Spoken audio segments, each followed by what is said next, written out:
Happy New Year, everybody.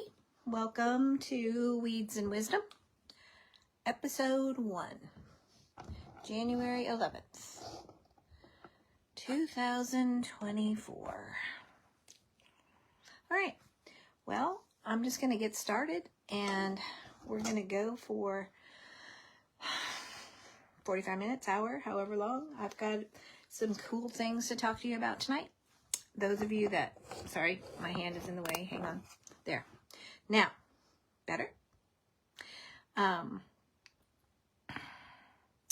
Welcome.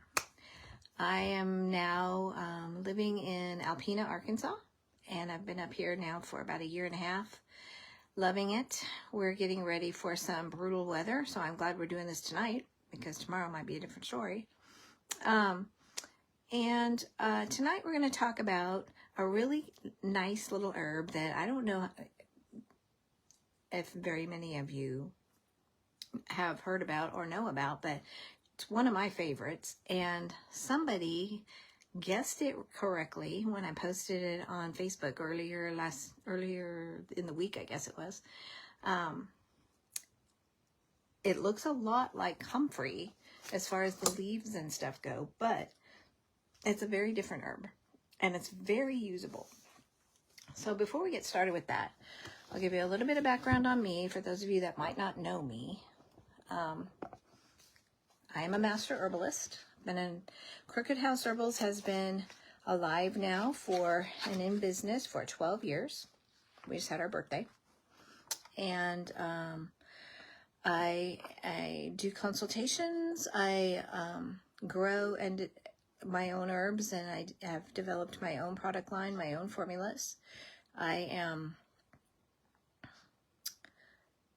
very dedicated to helping people take control of their lives and choose alternative health options, especially in this day that we are now living in. We've got a lot of challenges as a society. Some of them have been self-imposed and some of them have not. And so I feel like this is a really, really good time in our history to make these changes and educate our children about the same opportunities and options, and maybe change the course of health as we know it. We've, as a society, we have bought into the lie and drank the Kool-Aid, pretty much. So we're now paying for it in a lot of ways. We have a lot of diseases and a lot of health issues that didn't even exist 50, 60 years ago. And I'm not going to go playing the blame game or pointing fingers or any of that, but anybody who's done any of their research knows that there's something wrong. There's something desperately wrong. So I have a story, and if you want to know more about my story, you're welcome to contact me. You can contact me on crookedhouseherbals.com. You can Facebook message me. You can get a hold of me in several different ways, and I'll be happy to share my story with you and how I ended up deciding to become an herbalist. I'm a licensed teacher, and I have a doctorate in education, and I was definitely on a different track, and then my own health took a turn, and having just lost my husband to a 10.5-year battle with cancer, I chose some other options and was very pleasantly surprised. That, and I know that it was probably not my time to go. You know, the Lord had something else in mind for me, so I'm still here. But I have done a lot of study, and I have pretty much dedicated my life to this. So I am here for you, and I am excited about the new year. And when I'm looking at the possibilities and the what's out there, I also know that we're going to be facing a lot of challenges. We already have been facing a lot of challenges. We've had struggles with a lot of things. Toxicity, from every angle. So I'm going to talk to you about a couple things tonight that are going to move us in a different direction and give you some tools. And I'm hoping that you will enjoy it. One thing I do want to mention to you before we get started is this summer I conducted some classes here at my farm for homeschooling children, and we had a really good time. It was awesome, and I do want to do more of that. In fact, the moms that were here said, you should do these classes for adults, and I giggled because I do. Before I moved up here, I taught at the college down in Hot Springs, and I taught at my ranch, and I also have on my website, crookedhouseherbals.com, I have an online lifetime access intro to living with herbs course. It's $135. It includes a kit to get you started, so you know that you'll have some herbs and tools to make whatever you choose to make. You have some options that you can pick. But you will learn, there's over almost 8 hours of instruction, tutorials, a lot of information, and you do have lifetime access with it. So, you know, as you grow in this realm and you want to go back and watch something else, and you know, it's like, you know, I remember learning about this somewhere, and you can go back. So you have lifetime access to it. It's called, well, it's on my website, and it's under workshops and learning, and it is an all-inclusive course. So that is an option if you don't have time to attend a class. Or I will be teaching, more than likely I'll be doing classes at North Arkansas College up here in Harrison this spring, and most likely in the summer as well, or in the fall. So watch for those. If you're up in this area, look at the catalog, and feel free to enroll. I'm teaching 2 different courses up here, so I do have learning opportunities available for people, and I have done online classes before too, especially during the COVID mess. We had to do online stuff. But back to what I was doing this summer with the kids, that kind of forced me to do something that a lot of you guys had been asking me to do for a long time, and I just hadn't had time. I wrote a couple of books. Okay, this one is, well, I'll show you this one first. Weeds and Wisdom. Can you see this? Yeah. Weeds and Wisdom, and this one is Introduction to Living with Herbs, and it is a workbook for the class that I taught for the kids. So it's kind of got, it's got places where you answer questions, and it's illustrated by my daughter-in-law, Amanda Pascal, who is a fantastic illustrator. She's done really neat things with the book.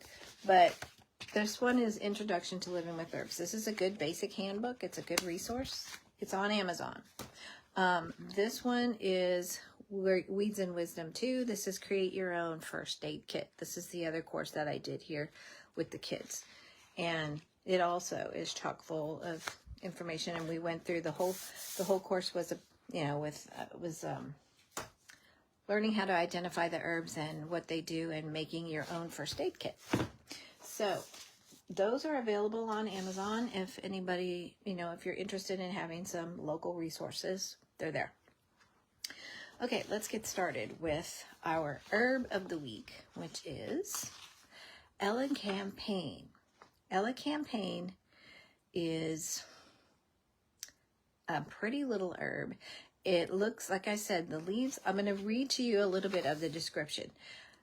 On I think it was one of the first Facebook posts that I put on talking about tonight's course, I put a picture of it on there. So you can go back and look at that. Very sunny, happy plant. But it has a few other names. It's called scabwort, yellow starwort, wild sunflower, horseheel, velvet dock, And then it's got a few foreign names. Anialawurzel, sounds German. In fact, there is a German version of it. Hilopia. So we know it as Elecampane. And the stalk of Elecampane it's a thick stem. It's going to be kind of short down, and then the leaves are very long. So it's got a hairy, downy stem. They'll grow 2 to 6 feet high. They're usually unbranched, so they're like single, stems that come up. And it's similar to horseradish. If any of you have ever grown horseradish, it's very similar in appearance with that. The leaves are 10 to 18 inches long. They're big. They're like comfrey. Comfrey gets really big. And 4 to 8 inches broad. So big leaves come out. It's very bushy. They're oblong and pointed. They're woolly underneath. You know how comfrey kind of has a scratchy feel? Well, Elecampane kind of has that scratchy feel as well. They're very similar. I mean, if you didn't know the difference, you would go, this is comfrey, but it isn't. It's Elecampane. It's got a midrib. It's got a rib in the middle, and it's kind of fleshy. So that is one way that it does differ. And let's see, what else can I tell you about the leaves? Well, I guess that's it for the leaves. The flowers are very different from comfrey, and this is one way you could be for sure which plant it is, when it gets to the flowering stage, because comfrey flowers are very different. These look more like a black-eyed Susan or some kind of a sunflower, small little sunflower. They're usually 2 to 4 inches across. They're very bright yellow, golden yellow. It's got a little dark center, and they're just really, really pretty and cheerful. The root is a rhizome. So for those of you that have taken my classes and know the difference, you have tap roots that will go straight down and are long, and then you have rhizomes which grow out and are like ginger and turmeric and those kinds of, you've got like yarrow or burdock or yellow dock, they grow straight down like carrots. They have taprooty type roots. But rhizomes go this way. It's more horizontal. They have little, roots that grow off of them, but they're more spread out. So this is a rhizome root system. And it's similar in appearance to belladonna. It's kind of a grayish color.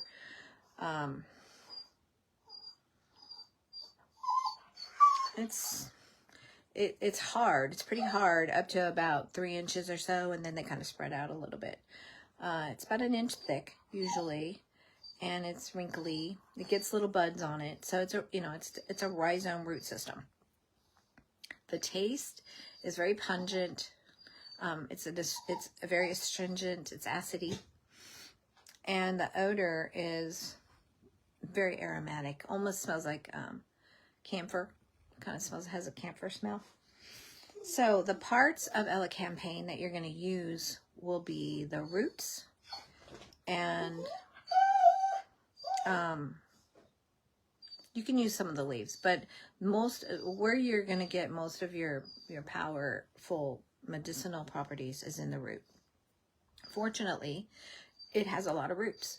So if you're careful, then you can just cut what you need and leave the rest in there, and it'll proliferate and grow again. Okay, so I wish I could, maybe by next week, I will have figured out how to get this happening on my computer, because if I could do that, then I could pull up pictures for you and share a screen. But everything's changed on my Facebook page. I didn't realize that until because I did most of my posting with my phones. I didn't realize that things are really different, and I didn't want to waste time trying to figure it out. So I used my phone tonight. but I will try, because it would be more helpful for you for next week if I could somehow share some things with you from my screen and you can see pictures, and I like pictures. So anyway, what is it about Elecampane that makes it so special? Why am I wasting my time telling you about this herb? Because it is amazing and it covers so many bases. First of all, I want to tell you, it's very easy to grow. And I moved up here from the hot springs area, and I knew the weather was going to be a little different, but I didn't realize how different until I had gone through all the seasons. And the spring is just a little bit later happening up here than it is down there. So I was like anxiously awaiting, waiting for my clover to pop up and waiting for the stuff to come up, and it wasn't coming, and it wasn't coming. And then, so I realized that it's a little more delayed up here. We have a little bit longer winter. But one thing that is neat is that, at least in the area that I'm living in, things grow really easily up here. Really easily. I mean, this is magic land to me compared to where I moved from, which was on top of a hill, which was a giant rock pile. And I had to do a lot of really creative gardening. I did it, but this is like heaven to me. And I was so excited when I saw things coming back. We had a blaster winter last year, and I thought, oh my gosh, everything's dead. And normally I take things, I take cuttings or whatever, and I make sure I've got pots of stuff to start in the spring. I'll dig stuff up and stuff. But I didn't last year because, again, I wasn't aware of the wind that I was going to get up here.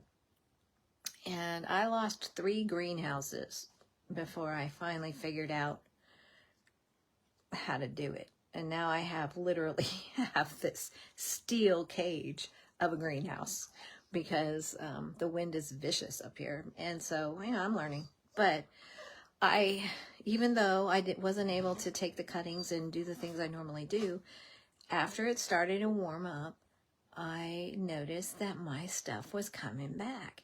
And my Elecampane was one of them. So they're pretty hardy. Because last year, I don't know if you guys remember, but we had a really rough winter, and I thought I was just going to have to start over, and I didn't. So, easy to grow. I have it planted on the south side of my house, so it takes full sun. It doesn't have any issues with sunshine, and I planted it there to mainly protect it from the north wind, because I didn't want to lose anything else. But anyway, let's talk about the therapeutic actions of Elecampane. By that I mean, what is it good for? Okay. It's an expectorant. Expectorants are what help you cough up mucus. This is big.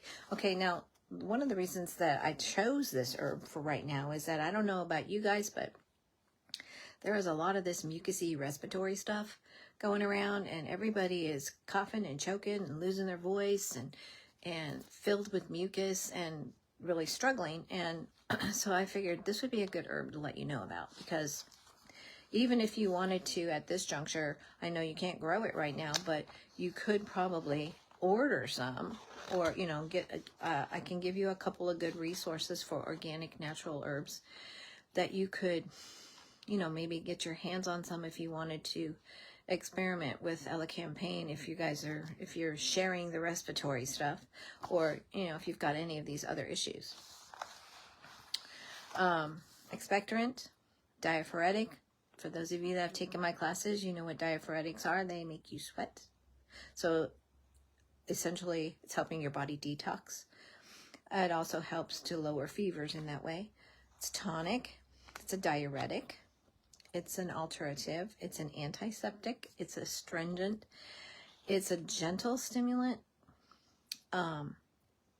It's good for your stomach. It's good for your blood.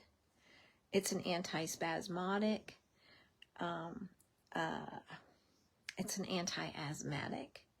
And it's probably because it works heavily on removing mucus and inflammation. So it's vulnerary, it's anti-venomous, so it's one that would be very helpful for snake bites or bee stings or, you know, any of those fun things. It's an emetic in large doses. So if for some reason somebody had ingested something that you need to get rid of, just give them a large dose of Elecampane and it would cause them to throw up and get rid of it. So it's a natural way of doing it, so you don't have to use chemicals. It helps with, this is a good thing, and Kim Farmer, if you're listening, pay attention to this, because it is very, very good for pulmonary problems. Okay, it contains sodium phosphate, which cleans your liver and your digestive organs. It has potassium chloride in it, which dissolves the mucoid matter. Putting it scientifically, all the mucousy stuff. And it has calcium chlorine, which supports and feeds and tones your heart and your heart muscles. It's a stimulant and a relaxant. And we've learned that about a lot of herbs. A lot of herbs go one way or the other, depending on what you need. Cayenne pepper is one of them. You know, if you need to raise your blood pressure or lower your blood pressure, cayenne pepper will take care of it either way. And it's a tonic to the mucous membranes. It's a warming herb. It's strengthening, cleansing, and toning agent to the gastric issues that a lot of people have. GI stuff is huge right now. And also, again, to the pulmonary membranes. Because of its powerful healing action and efficient, and it's an expectorant of pulmonary mucus, some herbalists have considered Elecampane as specific for consumption and pulmonary disorders. It promptly clears up old chronic diseases of the lungs and chest. It's a rich source of insulin, and it's a polysaccharide, so it's a carbohydrate. So that doesn't mean it's going to throw your numbers off. It means that carbohydrates do different things than proteins. So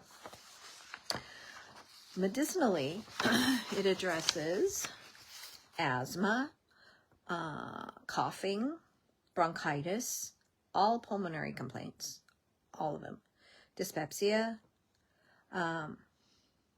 inflammation of the mucous membranes, especially the ones that chronically affect your nose and your air passages. It addresses tuberculosis, snake bites, dyspepsia,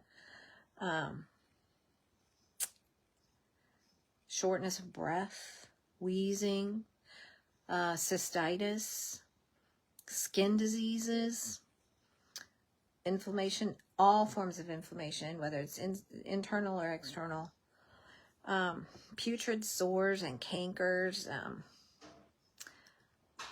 those kinds of things. If you've got, rotten flesh happening on you, rashes on your skin and your face, tooth decay, whooping cough, dropsy, diphtheria, kidney and bladder stones.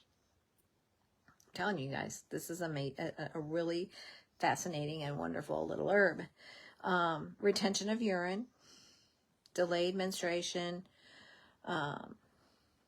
tuberculosis of the lungs, sluggish liver, kidney problems, bowel problems, ulcers, malnutrition, rickets, glandular insufficiency, nervous debility, and muscular weakness. All of these things are addressed with this one little herb. Now, the neat thing about Elecampane, and I'll talk a little bit more about this in a few minutes, is a lot of times people don't use it just by itself. I don't. I will include Elecampane in a lot of my formulas that have other things in it. I'll give you an example in just a second. Okay, ways you can use Elecampane. You can use it as a decoction. And if you don't know what I'm talking about, these are all things you learn in my classes. You would also learn about them in my online course. Decoctions, fluid extracts, powders, tinctures. You can use it in any form because it's a root. So you just have to know that when you're dealing with roots, there's a little bit different, there are different things you do with the process in these different things with a root than you would with leaves or dried herbs. It's usually combined with other compounds in herbal formulas, in herbal medicines, which is also kind of nice, I mean, it's not too strong that it overpowers anything. It complements a lot of things. So, okay. Sorry, you guys. I will give you an example. For a formula for asthma, let's say. I would use Elecampane. I would use horehound. I would use vervain, hyssop. Hyssop's really good. Wild cherry, skunk cabbage. Yes, that is a thing. Cayenne pepper, of course, and lobelia. Lobelia and cayenne pepper are both smart herbs. They help carry the other constituents of the other herbs to the places in your body that need them. God did it, not me. But it's cool. It is really cool. So I use lobelia a lot in a lot of my formulas. But this would be like an infusion I would make, probably. For like something acute, that had just come up or whatever. If you wanted to address it right away, I would probably simmer those first 5 or 6 herbs on the stove in some distilled water for maybe 20 minutes or 30 minutes. And then I would pour it through a strainer over the cayenne pepper and then let that sit.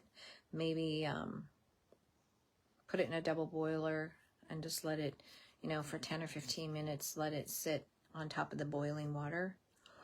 Get it nice and hot again, and then add the lobelia tincture. And then I would administer this, 2 or 3, or maybe 1.5, 2 ounces, a shot glass, or whatever, every 3 or 4 hours. And if you did that, in a short amount of time, your symptoms would dissipate, because all of these herbs have a function, and hyssop is excellent for coughing, and so is horehound. Elecampane is going to remove all the mucus and open up the airwaves. Wild cherry also does that, so does vervain.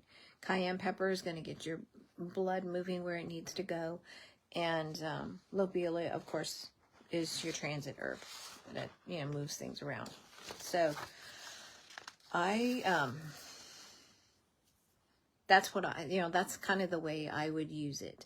I like to harvest and just have the root by itself, but then sometimes I will make up formulas that I know I use a lot, or if I want to create a tincture quickly, or takes 3 or 4 weeks to make a tincture. But I mean, like, if you want to put one together and you didn't want to drag out all your herbs, I have hundreds. So I would create the blend and put it in a jar and label it, whatever it is that I'm using, in there, and what I use it for. And then when it came time to, want to make that particular tincture, you've already got that blend. You don't normally use equal parts of things. You'll use, whichever herbs are the ones you want to be out in the forefront of the function. Like if your Elecampane is your main one that you really want to, so you would have more parts of that. Then you wouldn't put 1-to-1 Elecampane and cayenne pepper. You don't need that much cayenne pepper. So you would put maybe 3 parts of Elecampane and 1 part of cayenne pepper. And maybe, or even a half a part of cayenne pepper. And maybe, 1 part of horehound and 1 part of hyssop, but maybe only a half a part of wild cherry. Because they do different things, and they don't all have to be full bore. You know what I mean? They're complementary. So those are things that you learn as an herbalist. But this one is, it can be a standalone herb, or it can easily mix with other things. So if you know that there's, if you're trying to treat a particular thing, let me see if I have anything else written down that might be interesting to you. What I've done with this. Here's my notes. I don't know what I did with my notes. Sorry.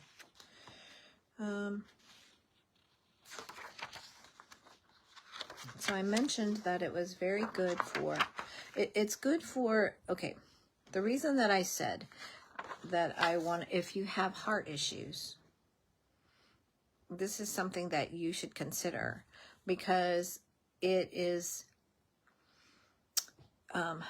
really good for removing all of that extra mucus and inflammatory mucus. Our body produces mucus, but it produces it as it needs it. And if our body was functioning optimally and we didn't have other contributors to our condition, then we would have enough mucus all by ourselves. It would be fine. But we don't eat right. And we eat a lot of foods that create mucus. A lot. I mean, if you're ever just looking for something to do, Google mucus forming foods and find out how many things you eat every day that form mucus in your body. Because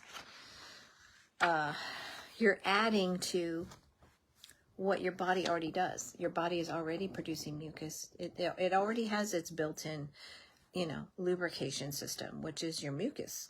And it produces what it needs. So what you're doing by eating mucus-forming foods is you are piling it on. And it's like putting too much oil in your car. Or it's like,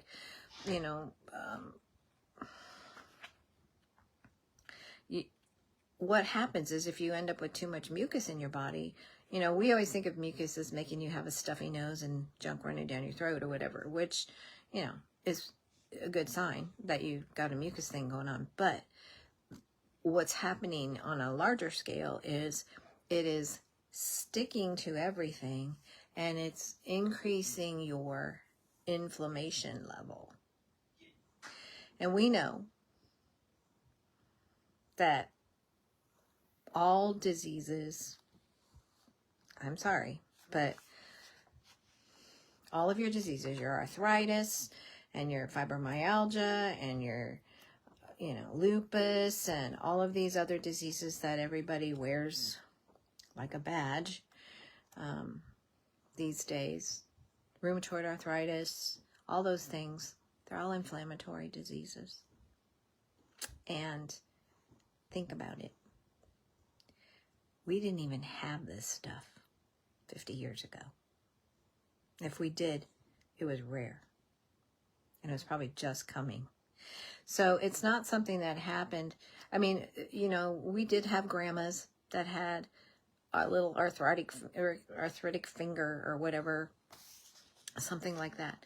But we didn't have 10-year-olds with osteoarthritis or rheumatoid arthritis at 15 or these kinds of things. This has come as a result.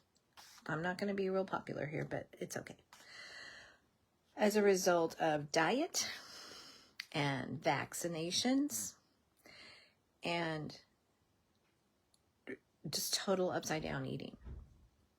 We have sacrificed our health for convenience as Americans. So you can continue on that road, and you can do whatever you want to do.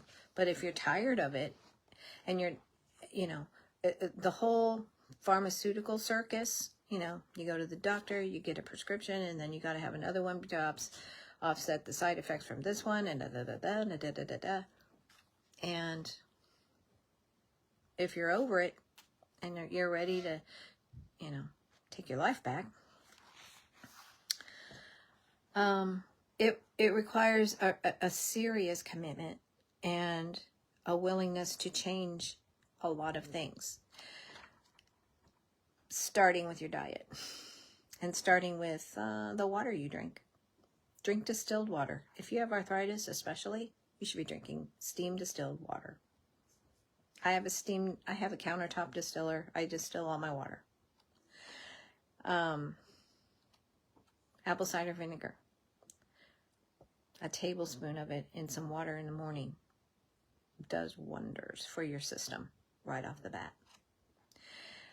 Simple things that you can do to start resetting things in your body. Your body knows how to heal itself. It knows how to be healthy. We were designed that way, but we aren't giving it any tools to work with.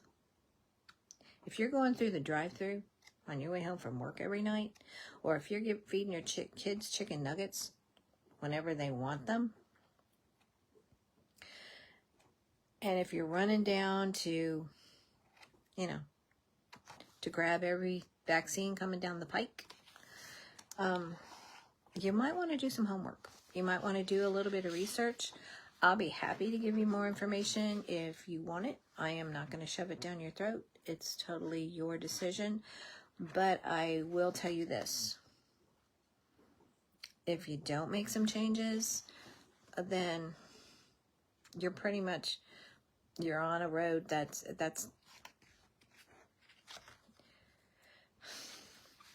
the end has already been spelled out for you.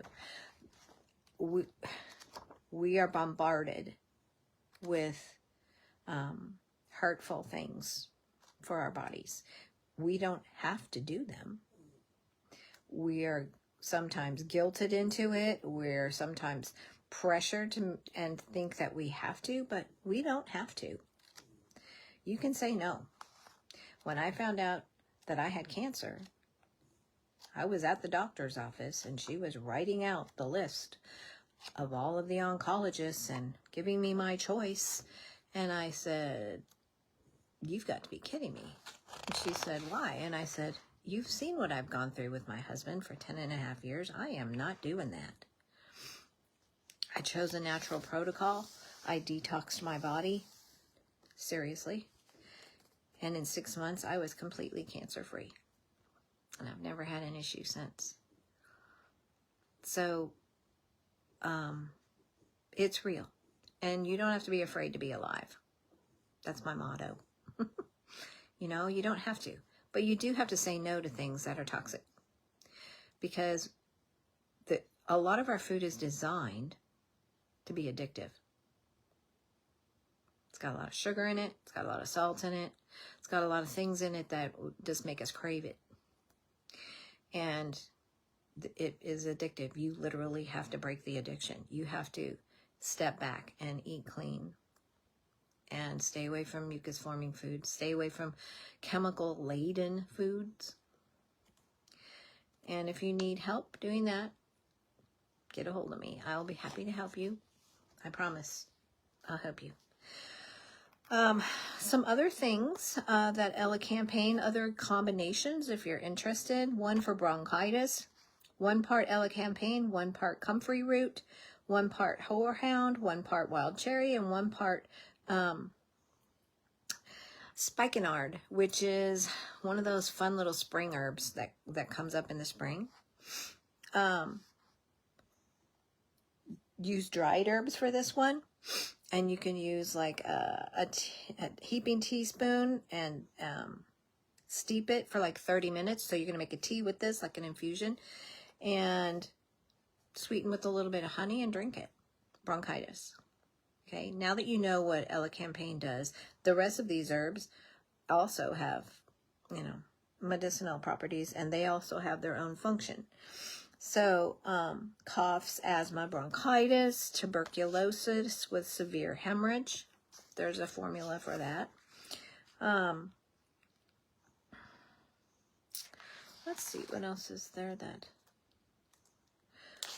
By the way, for this series, I would love it if you guys would message me during the week and, let me know if there's any particular herbs that you've been kind of paying attention to that you would like me to do a session on, I'd be happy to do that. I mean, I have lots of my own favorites, but you know, I'm here for you, and I'd be happy to give you, you know, what you need if you guys are thinking about certain things.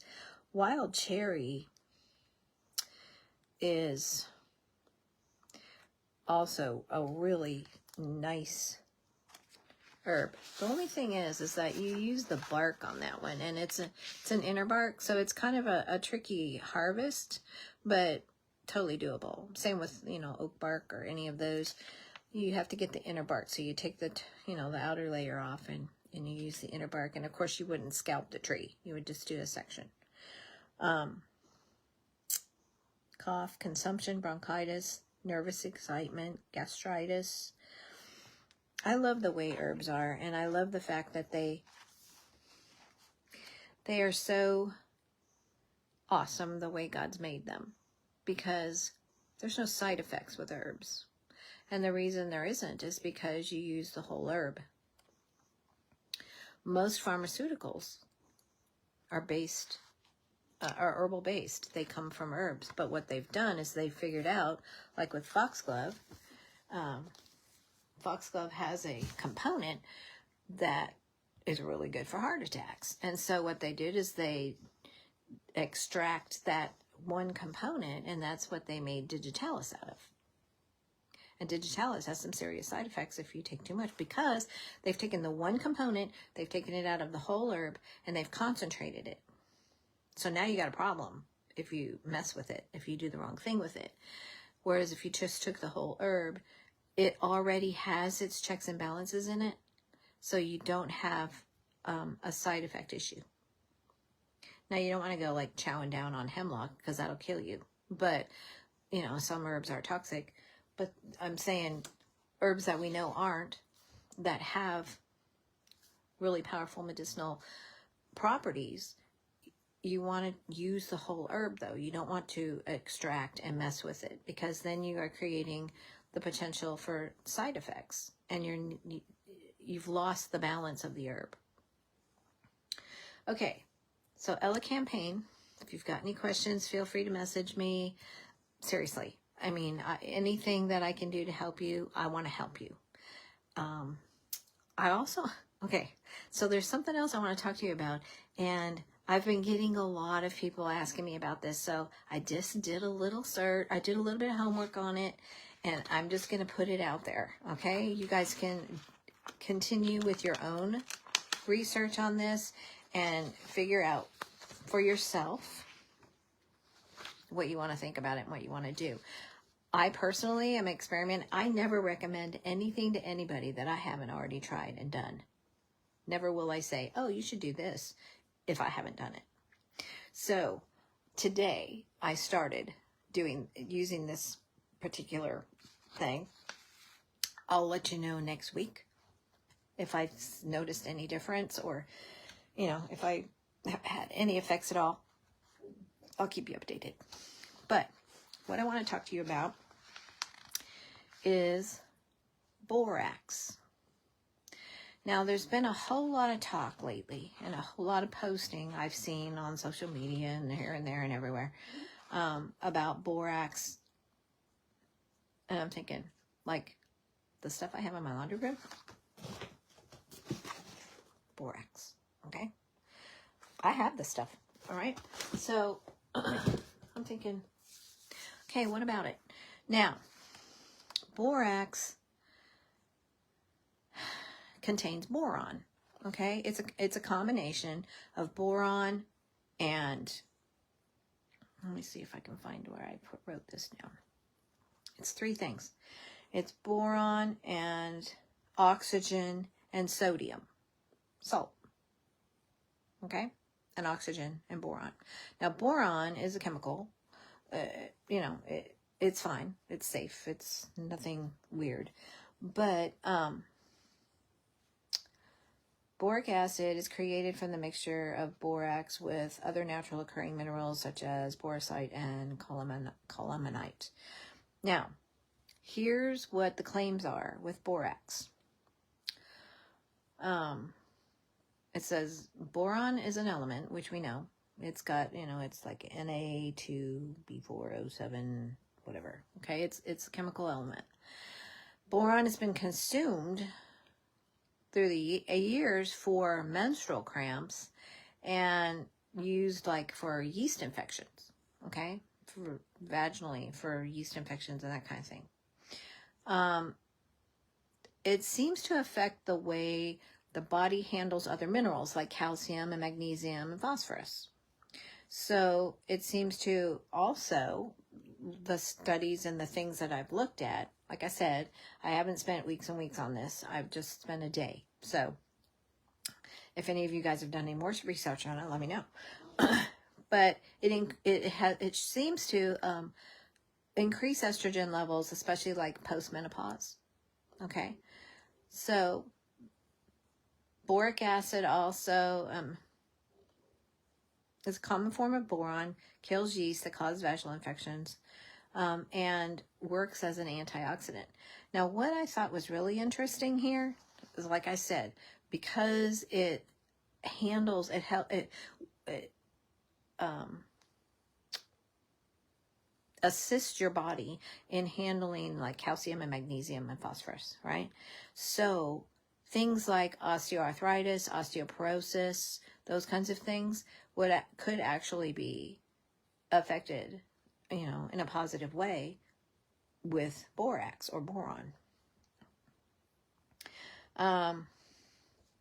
Okay, so let me see, what else did I write down here?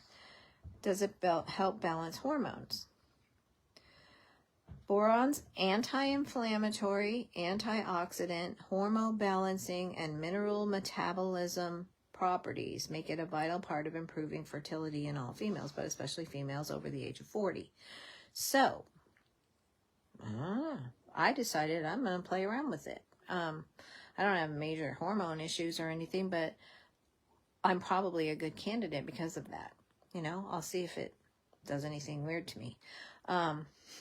If I'm not here next week, you'll know. It was the borax. Okay? Okay, so there's boron in coffee. Now, see, I don't drink coffee. I've never liked it, so I'm not a coffee drinker, but there's like 0.07 in a cup of coffee, and there's lettuce has boron. Different foods have boron in them. So it's anti-inflammatory, antioxidant, anti-aging, hormone balancing. Those things all sound good, so we'll see. So what I did was I took, like, tomatoes have it, tuna has it. It says it could be considered a potent activator for the thyroid gland and the excretion of T3 hormone. So it's not good.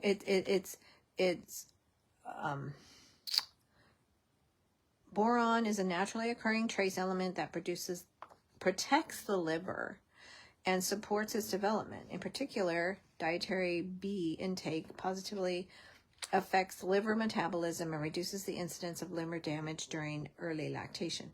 Okay, what I read, which I thought was interesting, and this is why I wanted to share it, because I know some of you guys have either taken the shots or know people who have, and they're starting to have some issues, health issues. In fact, sadly, some people are close to death already as a result, but a lot of the symptoms have to do with liver, heart, metabolizing things, it also is it claims to be a good heavy metal detoxer. So getting some of those heavy metals, if you've had those shots, then you've got heavy metals in your body. So there's other ways to get heavy metals out, but maybe this is something that can also assist in that. It seems most of the things that I read went back several times to osteoarthritis, osteoporosis, inflammatory diseases, which means this reduces inflammation. Okay, so this is what I did. I started slow, which is kind of unusual for me. Usually, I dive in with both feet, but I thought, well, I don't know what this is going to do to me, so I'm going to try it. So I literally just took a big pinch. I'm going to think it probably was maybe like a quarter of a teaspoon, maybe even a little less than a quarter of a teaspoon. And I put it in a 8-ounce glass of water and stirred it up and drank it. And I did that midday. Okay. So I'm going to try it. I'm going to take some every day and see if anything weird happens to me or if I notice any differences. I'm not extremely ailing right now. I don't have a lot of aches and pains or anything. So I'm probably not going to have, a shocking difference, but you never know. I mean, sometimes we don't really know that we feel bad until we feel better. If I don't notice anything, I'll let you know. But either way, I'll give you the borax update next week because I just kind of want to either put it to bed in my mind or see if there's something to it, because it seems to be a big everybody's buzzing about it right now, which doesn't mean anything. It could just be a fad. It could just be some way, you know how things go. So the fact that it's a natural element and it's naturally occurring in food, which doesn't mean anything to us anymore because we don't even know what's in our food. Has anybody read the labels lately? Please read your labels. On a lot of the labels of food these days, you're going to find at the very bottom in very small print. I had to use the magnifier on my phone when I was looking at it, but it says bioengineered food products. So you don't even know what's in your food. And if we were eating lettuce out of our own garden, then we were probably getting a naturally occurring boron, providing our soil is not depleted. But we have toxins that come from the air. We have toxins that come in our water. Even if we can just naturally combat those things with just a little bit of borax, we'll see what it does. But borax is boron and oxygen and sodium. So it's not going to kill you. It's not toxic. They like to make you think it is. I don't know why, but maybe it's because it's good. I don't know. But like I said, I will be the guinea pig, and I will let you know next week if anything interesting has happened. But, if anybody else is brave and wants to jump on that wagon, or maybe you're already doing it, I don't know. Just let me know. I'd like to hear how, what you think. In the meantime, I'll try it out for everybody and see how it goes. I found it interesting. And like I said, it's been like all over the boards and everything. And it's like, let me see what this is all about. I'm not a big TikTok person. I don't really follow a lot of other things, but it's been popping up in different searches that I've been doing for different things. And so I dug into my textbooks and my herbal books to, look into boron more and borax and the differences and what makes borax and, and it's just because it's boron mixed with something else. That's what makes borax, So apparently it's good for laundry because I've been using it. And, I put a little bit of borax in sometimes it's interesting if you mix it with apple cider vinegar, though. I've done that before, too. But it does make a good cleaner. I put some in my spray bottle and after the bubbles go down. But anyway, I am going to shut her down, and I would love to be able to take questions. I will do my best to get more settled in for next week. I think what I can do, if I can go ahead and move this onto my computer, if I can't and I end up having to use my phone again, I will just I'll open up the message board on Crooked House Herbal's Facebook page, and you can at least message me, and we can do it that way, where we can enter a chat and you can ask me questions and I can answer them live for you. I'll be happy to do that. So I will work on that as soon as I figure out you know, they've changed it. So I got to play with it and figure out what I'm doing. But in the meantime, I will be posting all of these Facebook Lives to the Crooked House Herbals YouTube channel. And you can go back and watch them, or you can share them with friends, or, you know, whatever you want to do with that. They'll be there because on Facebook, they're only up for a certain amount of time and then they take them down. So I will put it onto the Crooked House Herbals YouTube channel. By the way, there's a whole lot more up there if you guys want to visit that channel and, you know, watch some of the other videos I have up. I've done other sessions, and there's a lot to learn. You'll like it if this is your thing. So I'm glad to have you guys here. Thank you for watching, and thank you for being interested in something different and a different approach to your health, because you won't be sorry. I'm here for you if you need me. crookedhouseherbals.com. You can get a hold of me at crookedhouseherbals@gmail. You can message me, and you can also do a live chat thing, or a message through the website as well. So if I get a hold of you, or if you get a hold of me and we want to talk further, I'll just go ahead and give you my cell number and you can get a hold of me that way. All right? In the meantime, I pray that you have a blessed weekend. Stay safe wherever you are. The weather's going to be interesting. And I will see you next Thursday at 7 o'clock. God bless. Bye-bye.